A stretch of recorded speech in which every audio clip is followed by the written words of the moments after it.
예수님과 제자들이 예루살렘 성에 들어왔다가 베다니로 다시 나갔습니다. 그리고 베다니에서 이제 주무시고 다시 예루살렘 성 안에 들어오는 말씀이 오늘 본문 말씀입니다. 자, 그런데 오늘 보니까 예수님께서 아무리 생각해도 이해하기 쉽지 않은 그런 행동을 하세요. 아침 식사를 제대로 못 하셨는지 좀 시장하셨던 것 같습니다. 18절 말씀, 18절 시작. 이른 아침에 성으로 들어오실 때에 시장하신지라. 그런데 걸어가다가 길가에 무화과 나무가 있는 걸 보시고 무화과 나무로 이렇게 가시더니 무화과 열매를 이제 따서 좀 먹으려고 찾으셨던 것 같아요. 그런데 문제는 열매가 없습니다. 근데 당연히 열매가 없어야 정상입니다. 그 당시에 이 이스라엘 땅에는 무화과를 이렇게 수확하는 그 시기가 대체적으로 6월 달이었다고 합니다. 그런데 오늘 예수님이 예루살렘 성에 들어갈 때에는 6월절이 가까운 4월입니다. 그러니까 무화과 나무에 따서 먹을 만한 열매가 없는 게 그게 당연한 거예요. 예를 들어서 우리 육상수 권사님 때 옆에 보면 배나무 과수원이 있더라고요. 근데 요새 이제 한참 가지치기를 할 때일 겁니다.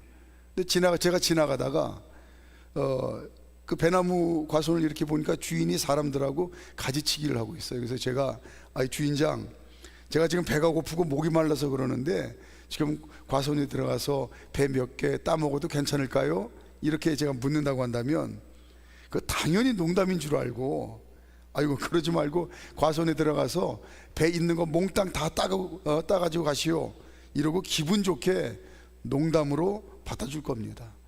그죠? 지금 이제 가지치기 하고 아직 싹도 안 났는데 무슨 배나무 열매가 있겠어요? 당연히 농담인 줄 알고 그렇게 기분 좋게 받아줄 텐데, 오늘 문제는 이 무화과 철이 아닌 때에 무화과 나무에서 무화과 열매를 따먹으려고 했다가 열매가 없다고 무화과 나무를 오늘 저주하시는 겁니다. 예수님께서 저주하신 대로 무화과 나무가 말라 죽고 말아요. 이 무화과 나무 하나도 귀한 생명인데, 아니 또 때가 아닌 때에 열매를 맺지 못했다고 그걸 화를 내시고 저주하셔서 그 산 생명을 죽이시는 예수님의 이 이상한 행동을 이해할 수가 없습니다. 19절 말씀, 19절 시작. 길가에서 한 무화과 나무를 보시고 그리로 가사 잎사귀밖에 아무것도 찾지 못하시고 나무에게 이르시되 이제부터 영원토록 내가 열매를 맺지 못하리라 하시니 무화과 나무가 곧 마른지라. 예수님의 행동을 이해하기가 쉽지가 않습니다. 예를 들어 예수님이 무화과 나무에서 열매를 따서 드시고자 하실 때가 한참 무화과 열매가 많이 이제 익어서 수확하는 때다. 그때라고 한번 가정을 해보세요. 제자들에게 말씀하십니다. 야, 오늘 아침 제대로 먹지 못했는데 내가 시장하구나. 저희 가서 무화과 열매 몇 개 따다가 우리 시장길을 속이 잡구나. 예를 들어서 이렇게 예수님 말씀을 하셨어요. 제자들이 갔다가 예수님, 저 나무에는 무화과 열매가 없네요. 이렇다 한다 할지라도 오히려 예수님이 그래? 그럼 할 수 없지. 우리 빨리 예루살렘 성에 들어가서 이제 간단히 욕이라도 하자. 이러시는 것이 이게 너무나 상식적이고 당연한 겁니다. 그런데 오늘 무화과 수확철이 아닌 것을 뻔히 아시면서 무화과 나무에 익은 열매가 없다고 저주하시며 말라 죽게 만드는 예수님의 이 이상한 행동, 비상식적인 행동을 합니다. 이해하기 어려운 이상한 행동을 합니다. 자, 왜 그러셨을까요? 우리의 믿음의 고백대로 예수님은 이 땅에 사람으로 오신 하나님이십니다. 전지전능하신 하나님이신데 어찌 우리 인생들의 이 짧은 생각으로도 아무리 생각해도 황당하기 짝이 없는 이 이상한 행동을 전지전능하신 하나님이 어떻게 하셨겠어요? 두말할 것 없이 반드시 이유가 있는 겁니다. 이 일로 인해서 오늘 제자들에게 뭔가를 가르치고 깨닫게 하시고 그리고 그것을 알게 하시려는 분명한 의도가 있으신 거죠. 말씀을 묵상하면서 제가 깨닫고 이해한 예수님의 이 생각과 의도는 하나님 자녀는 하나님 자녀다워야 된다, 이걸 제자들에게 오늘 깨닫게 하시고 가르치시게 하는 그런 의도와 생각이 있지 않나, 그렇게 생각이 되어졌습니다. 오늘 본문에 나타난 예수님께서 그럼 생각하고 원하시는 하나님 자녀다운 그런 모습이 뭘까, 몇 가지로 살펴보도록 하겠습니다. 첫째는 하나님 자녀는 열매 맺는 신앙생활을 하는 게 그게 하나님 자녀다운 모습이다, 이걸 깨닫게 하시고 가르치시려고 하는 게 아닌가 싶었습니다. 예수님께서는 하나님 자녀로 살아가는 저와 여러분들이 하나님 자녀로 살면서 내 중심적이고 이기적인 신앙생활을 하는데 여기에 몰두되는 거, 이거 정말 좋아하지 않으실 거예요. 그건 분명한 사실입니다. 그리고 하나님 자녀로 살아가면서 저와 여러분들이 형식적이고 습관적인 신앙생활하는 것도 그거 원하지 않으실 겁니다. 이건 분명합니다. 또 의무감으로 억지로 신앙생활하는 것도 그건 말할 것도 없이 그런 거 바라지 않으실 거예요. 이건 분명합니다. 예수님은 포도나무요, 하나님 자녀로 살아가는 저와 여러분들은 가지라고 하셨죠. 가지가 포도나무에 잘 붙어 있으면 많은 열매를 맺는다라고 말씀하셨어요. 그러니까 저와 여러분들이 견고한 신앙의 삶을 살면서 예수님 몸에 바짝 붙어서 주님 몸된 거룩한 지체로 든든히 서서 풍성한 열매를 맺는 그런 신앙의 삶을 누구보다도 원하시는 게 예수님이세요. 자, 요한복음 15장 5절 시작. 나는 포도나무요 너희는 가지라. 그가 내 안에 내가 그 안에 거하면 사람이 열매를 많이 맺나니 나를 떠나서는 너희가 아무것도 할 수 없습니다. 예수님께서 찾으시는 열매는 무엇보다도 생명의 열매입니다. 이것이 저와 여러분들이 말씀을 통해서 깨닫는 하나님의 마음이고 생각이고 뜻이에요. 이 생명의 열매를 맺게 하시려고 예수님께서 십자가에서 죽으시고 죄와 죽음과 어둠과 마귀의 권세를 이기시고 부활하신 겁니다. 예수님의 십자가와 부활의 목적이 생명의 열매를 맺게 하시려고 했던 거예요. 또한 먼저 하나님 자녀로 구원받은 저와 여러분들의 삶을 통해서 이 생명의 열매를 또 더 풍성하게 맺게 하시려는 것이 하나님의 분명한 뜻입니다. 그래서 하나님 자녀인 저와 여러분들을 주님 몸이신 교회의 지체로 세우셔서 머리 대신 주님의 뜻대로 우리가 믿음으로 순종하는 그런 신앙의 삶을 잘 살아 생명의 열매를 우리를 통해서 또 풍성하게 맺게 하신다 하는 겁니다. 그래서 하나님 자녀들이 머리 대신 주님의 이 뜻을 분명히 알기에 지체를 이루고 살아가면서 저와 여러분들이 주님을 위해서 하는 모든 이 희생과 헌신과 섬김과 수고의 땀 한 방울 어느 것 하나 헛되게 버리지 아니하시고 생명의 열매를 맺는 밑거름으로 귀하게 사용하셔서 생명의 열매를 하나님 자녀들의 삶을 통해서 풍성하게 맺는 이 귀하고 복된 인생을 잘 살도록 성령님이 도우신다는 겁니다. 또 오늘 말씀의 이게 핵심일 것 같은데, 하나님 자녀들이 우리 안에 주신 이 복음의 씨앗, 이걸 믿음으로 열심히 뿌리는 신앙생활을 하도록, 그래서 그 일로 인해서 생명의 열매를 맺도록 우리를 쓰신다는 겁니다. 예수님 당시에 이스라엘 농부들이 밭에 씨를 뿌리는 이 농사법에는 아주 중요한 특징이 있다고 합니다. 우리나라는 땅이 비옥하고 그리고 이 농토가 좁잖아요, 인구에 비해서. 그래서 어떻게든지 한 평이라도 더 잘 땅을 일구고 그리고 거기에 집중적으로 농사를 져서 풍성한 결실을 맺으려고 하는 그런 지정학적인 특성이 있어요. 그런데 예수님 당시에 이 이스라엘 땅은 이제 주로 사막 땅입니다. 그 사막 땅을 하나 일일이 일궈 가지고 거기에다가 씨를 심고 가꾼다고 해서 될 일이 아니에요. 비도 잘 내리지도 않고 사막에 그 무서운 모래폭풍이 한번 스쳐 지나가면 흔적도 없이 다 사라지고 맙니다. 그래서 이 당시에 농사법은 뭐냐면 손 뿌리기, 씨앗을 손 뿌리기로 이렇게 대부분 씨를 뿌렸다고 그래요. 무슨 얘기냐면 쟁기로, 밭으로 활용할 수 있는 부분들을 이제 쟁기로 갈죠. 그리고 거기에다가 이제 손으로 씨앗을 그냥 뿌린다고 합니다. 그리고 다시 쟁기로 덮어요.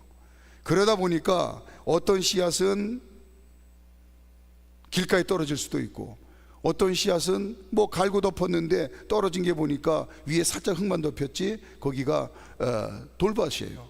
돌 위에 떨어져요.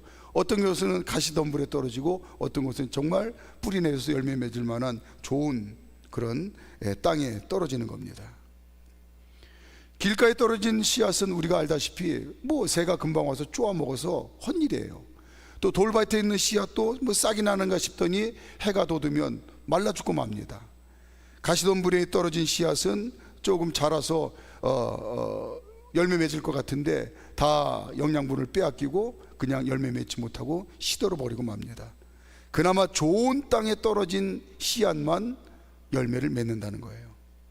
그러니까 그 씨 뿌리는 농부의 비유의 예수님의 핵심은 뭐냐면, 그런 거 염두에 두지 말고 그냥 농부는 씨를 뿌리라는 거예요. 이 씨가 길가에 떨어지면 어떡하지? 아유, 이 씨가 돌밭에 떨어지면 어떡하지? 가시덤불에 떨어지면 어떡하지? 그거 전전긍긍한다고 될 일이 아니라는 겁니다. 그냥 씨를 뿌리라는 거예요. 열매 맺게 하는 일은 하나님이 하시는 일이다. 농부의 수고와 힘과 노력만으로는 되는 일이 아니라는 걸, 그걸 강조하는 겁니다. 자, 마가복음 4장 26절부터 29절까지 우리 함께 읽습니다. 마가복음 4장 26절부터 29절까지 시작. 또 이르시되 하나님 나라는 사람이 씨를 땅에 뿌림과 같으니 그가 밤낮 자고 깨고 하는 중에 씨가 나서 자라되 어떻게 그리 되는지를 알지 못하느니라. 땅이 스스로 열매를 맺되 처음에는 싹이요 다음에는 이삭이요 그 다음에는 이삭의 충실한 곡식이라. 열매가 익으면 곧 낫을 대나니 이는 추수 때가 이르렀음이라. 아멘. 마찬가지로 하나님 자녀들은 우리 안에 복음의 씨앗을 주셨는데 이걸 그냥 뿌리라는 거예요. 이 내가 뿌리는 씨앗이 상대방의 마음이 길가이든 돌밭이든 가시덤불이든 좋은 땅이든 그거는 내가 상관할 일이 아니고, 어느 마음밭에 떨어지느냐, 이거는 하나님 자녀들의 소관이 아니라는 겁니다. 예수님께서 정말 간곡하게 부탁하신 말씀은 그냥 내 안에 있는 이 복음의 씨앗을 뿌려도 다 마르지 않는, 다 떨어지지 않는 이 복음의 씨앗이 무한으로 네 안에 있는데 이걸 그냥 계속해서 뿌려달라는 겁니다. 이걸 하나님 자녀들에게 부탁하신 거예요. 그러면 그 뿌려진 복음의 씨앗이 어느 심령인가는 믿음이 싹이 나고 자라서 열매 맺게 되는데 그건 하나님이 하실 일이라는 겁니다.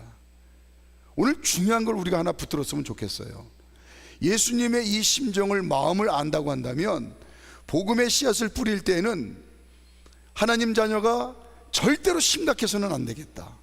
이걸 오늘 우리가 꼭 명심을 했으면 좋겠습니다. 그러니까 크게 기대해서도 안 돼요. 기대가 크면 실망이 크기 마련입니다. 우리가 복음의 씨앗을 뿌릴 때에 그냥 지나가는 말처럼 하면 될 것 같아요. 말하는 나도 부담 없이 툭 던지고, 또 내 말을 듣는 사람도 저 양반이 진담으로 하는 건지 농담으로 하는 건지 헷갈릴 정도로 그냥 툭 던지는 겁니다. 여보, 다음 주에는 교회 한번 가봅시다. 설거지하다 말고 아니면 청소하다 말고 툭 던지는데 저 사람이 저걸 진담으로 하는 건지 그냥 농담으로 하는 건지 이게 헷갈려야 돼요. 범철아, 다음 주에는 엄마랑 교회 한번 가볼까? 근데 엄마가 진짜 나에게 진지하게 하는 얘기인지 아니면 그냥 농담으로 그냥 하는 얘기인지 이게 헷갈려야 돼요. 도영아, 친구야 오래간만인데 다음 주에 교회 한번 갈래? 그랬는데 이놈이 오래간만에 만났는데, 아니면 전화를 했는데 이게 진짜 진지하게 얘기하는 건지 그냥 괜히 실없이 지나가는 얘기를 하는 건지 헷갈려야 됩니다. 또 우리 주변에 친한 친구들 있잖아요. 친구야, 너 다음 주에 정말 할 일 없으면 교회 구경이나 한번 가볼래? 이러고 그냥 툭 던져보는 거예요. 한 주 지나면서 많이도 필요 없어요. 그냥 한두 번 지나가는 말로 툭툭 던지는 겁니다. 농담으로 하는 말인지 아닌지 나도 헷갈리고 상대방도 헷갈리면 좋아요. 중요한 건 매주 한두 번 중단하지 않고 계속 뿌리는 겁니다. 물론 당연히 내 말을 듣고 한 귀로 듣고 한 귀로 흘릴 것으로 생각하고 뿌려야 돼요. 이 뿌리는 씨앗이 당연히 길가에 떨어지고 돌밭에 떨어지고 가시덤불에 떨어질 거라고 생각하고 뿌리고, 좋은 땅에 떨어지면 그건 하나님의 은혜요 기적이라고 생각하고 뿌려야 나중에 결실이 있는 겁니다. 그래야 내 말 무시한다고 전혀 신경 쓰지 않아요. 전혀 자존심 상해하지 않습니다. 자존심 상해할 필요가 없어요. 나도 헷갈리는데 내가 이게 농담으로 한 건지 진담으로 한 건지, 그리고 상대방이 한 귀로 듣고 한 귀로 흘릴 거라고 당연히 그렇게 생각하는데 뭐 자존심 상할 일이 있어요? 마음 상할 일도 없습니다. 상대방이 부담스러워 할까봐 염려할 필요도 없습니다. 아이고, 내가 이 말하면 부담스러워 할 텐데, 아니 그것도 신경 쓸 것도 없어요. 전혀 부담스럽지 않게 그냥 던지니까. 이렇게 피차 부담이 없어야 계속해서 복음의 씨앗을 뿌릴 수가 있는 겁니다. 그래서 나중에는 어느 정도까지 이 인내하면서 씨를 뿌려야 되느냐면요, 나중에는 왜 오늘 이번 주에는 교회 가자는 말을 한 번도 안 하지? 오히려 상대방이 그걸 이상하고 궁금하게 여길 정도로 이 정도는 돼야 된다는 겁니다. 그러다 보면 하나님께서 정하신 때에 하나님의 방법으로 기적과 같이 믿음의 싹이 나고 하나님이 자라게 하셔서 열매 맺게 하시고 우리 손에 이제 낫을 들려서 추수하게 하는 그런 때가 온다는 겁니다. 한두 번 씨를 뿌리고 이걸 내가 싹이 나게 하고 또 자라게 하고 열매 맺게 하려고 하다 보니까 몇 번 하다가 아예 포기를 하고 마는 거예요. 지금 우리 빌립 전도대 오늘도 찬양을 했는데, 빌립 전도대가 어떻게 보면 정말 전도를 잘하는 겁니다. 찬양하고 또 지나가는 사람에게 오늘 행복한 하루 되세요, 예수님 믿으면 행복해집니다, 오늘 좋은 날 되세요, 교회에서 한번 뵀으면 좋겠네요, 듣든지 말든지 전혀 상관없어요. 그냥 부담 없이 허공에 그냥 메아리치는 소리처럼 그냥 그렇게 한마디 한마디 툭툭 던지면서 작은 정성이 담긴 그냥 선물을 사랑의 마음을 담아서 전하는 겁니다.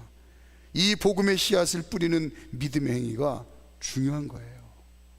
계속해서 듣든지 말든지. 그러면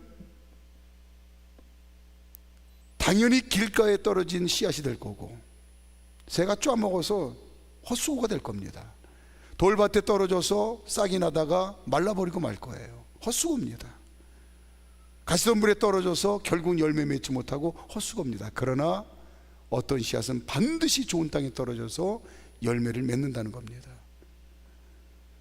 싹이 나고 자라서 열매 맺게 하는 것은 하나님께서 하시는 일이다. 이걸 제발 믿어달라는 거예요. 또 오늘 두 번째, 하나님 자녀는 굳센 믿음으로 신앙생활 하는 것이 하나님 자녀답게 사는 거라는 겁니다. 오늘 본문에 보면 제자들도 이상해요. 예수님만 이상한 게 아니라 20절 제자들도 이상해요. 20절 시작. 제자들이 보고 이상히 여겨 이르되 무화과 나무가 어찌하여 곧 말랐나이까. 제자들의 눈에 예수님이 이상해요. 근데 오늘 말하는 제자들도 이상해요. 뭐가 이상하냐면 제자들이 오늘 이 예수님의 행동을 보면서 진짜 이상하게 생각했다고 한다면 이렇게 물으면 안 됩니다. 왜 예수님, 왜 이 무화과 나무를 말라 죽이셨습니까? 이렇게 물어야 돼요. 그런데 오늘 제자들은 왜가 아니라 어떻게를 묻습니다. 왜? 예수님, 멀쩡한 무화과 나무가 무슨 잘못이 있다고 이유도 없이 왜 말려 죽이셨습니까? 이렇게 물어야 예수님이 답변하시기를, 이 세상에 사는 인생들이 하나님 없이 살면서 나중에 하나님이 찾으시는 열매가 없는 인생을 살면 말라 죽는 것과 같은 그런 전혀 쓸모없는 헛된 인생 사는 거란다. 이렇게 답변을 하셨을 것 같아요. 제대로 물었으면 제대로 답변했을 것 같습니다. 그런데 오늘 전혀 엉뚱하고 제자들이 이상한 질문을 하는 거예요. 예수님, 참 신기하네요. 어떻게 예수님 말 한마디에 멀쩡한 무화과 나무가 말라 죽었습니까? 예수님 능력 정말 대단하시네요. 추정컨대 예수님 어떻게 하신 건지 우리에게도 좀 가르쳐 주시면 안 될까요? 하는 생각이 오늘 제자들 마음 한구석에 있지 않았나 상상을 해봅니다. 그러나 나중에 이 제자들이, 이 어리석고 미련한 제자들이 구원받고 성령 충만해서 제대로 질문할 것을 미리 염두에 두고 오늘 어리석은 질문에 현명한 대답을 하세요. 예수님, 우리가 어떻게 하여야 예수님이 찾으시는 이 생명의 열매를 풍성히 맺을 수 있습니까? 이 제대로 된 질문을 염두에 두고 오늘 답변을 해주세요. 믿음이 있고 의심하지 않으면 얼마든지 그렇게 할 수 있단다. 예수님, 우리가 어떻게 하면 예수님 찾으시는 풍성한 생명의 열매를 맺을 수 있습니까? 믿음이 있고 의심하지 않으면 얼마든지 할 수 있단다. 21절 시작. 예수께서 대답하여 이르시되 내가 진실로 너에게 이르노니 만일 너희가 믿음이 있고 의심하지 아니하면 이 무화과 나무에게 된 이런 일만 할 뿐 아니라 이 산다로 들려 바다에 던져지려 하도 될 것이요. 마귀가 붙들고 있는 이 불신앙과 죄의 사슬에 매여서 이제 아무 열매 없는, 나중에 하나님이 찾는 열매, 심판대 앞에서 하나님이 찾는 열매를 가지고 계산할 텐데 그거 전혀 없는 인생 살다가 망하는 인생, 헛된 인생, 그런 인생 살고 말 텐데, 마귀가 붙들고 있는 이 불신앙과 죄의 사슬을 끊어버리고 영혼을 살리는 것이 무화과 나무를 오늘 내가 한 것처럼 말 한마디로 말려 죽이는 것, 또 산을 들어서 바다에 던져버리는 것보다도 이 일이 훨씬 더 어려운 일이지만, 오늘 말 한마디로 무화과 나무를 말려 죽이고 이 불암산을 말 한마디로 바다에 던져 없애버리는 것보다도 마귀가 붙들고 있는 이 불순항과 죄의 사슬에 매여서 지옥 갈 인생들, 이 영혼을 살려내는 일이 훨씬 더 어려운 일이지만 하나님의 능력을 믿는 믿음으로 복음의 씨앗을 뿌리면 얼마든지 풍성한 생명의 열매를 맺을 수 있단다. 이렇게 답변을 하세요. 내가 열매를 맺어야 한다고 생각하니까 아예 엄두를 내지 못하고 복음의 씨를 내 안에 이 뿌려도 무한으로 마르지 않는 이 복음의 씨앗을 뿌릴 엄두를 내지 못하는 겁니다. 하나님 자녀들이 믿음으로 복음의 씨앗을 뿌리면 하나님께서 하나님의 방법과 능력으로 열매를 맺으신다는 이 약속의 말씀을 믿고 기도하면서 복음의 씨앗을 뿌리면 반드시 그 믿음의 기도대로 응답하신다고 그래서 약속하고 계세요.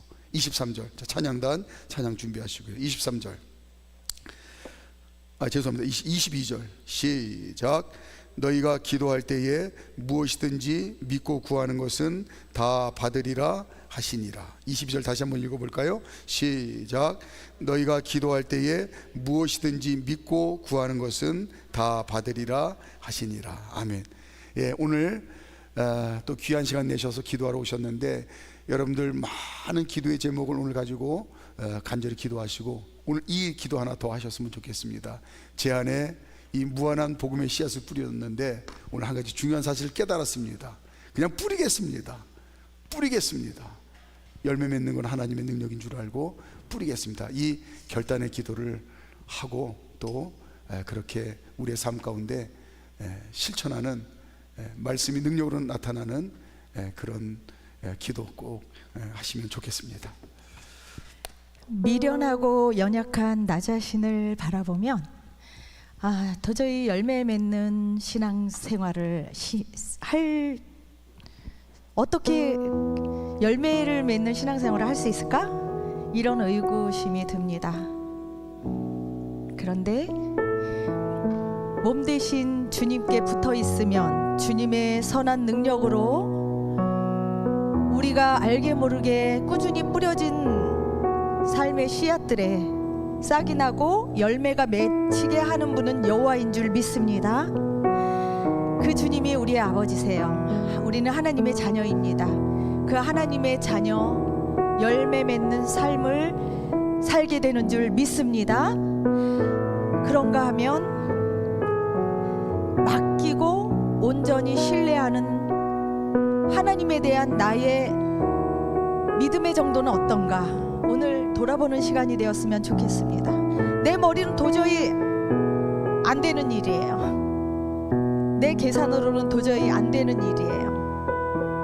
우리는 너무나 똑똑합니다. 이성적입니다. 때로는 그것 때문에 하나님의 능력을 제한할 때가 많습니다. 주님의 선한 능력으로 일하여 주시옵소서. 나의 부족한 삶을 통해서 하나님 열매 맺혀지고 하나님 주의 선한 능력이 나타나게 하여 주옵소서. 이 시간 찬양하며 기도하는 시간 되도록 하겠습니다. 주 선한 능력으로 안으시네.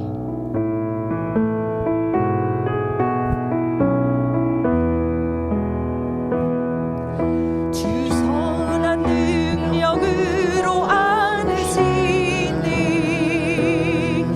그 크신 발로 날 붙드시.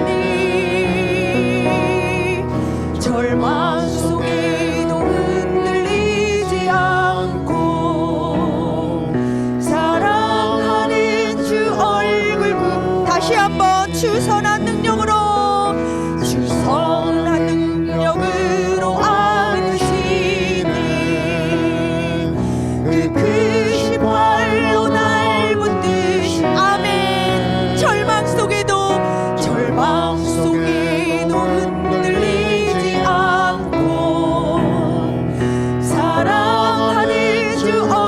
구하리. 선한 능력으로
이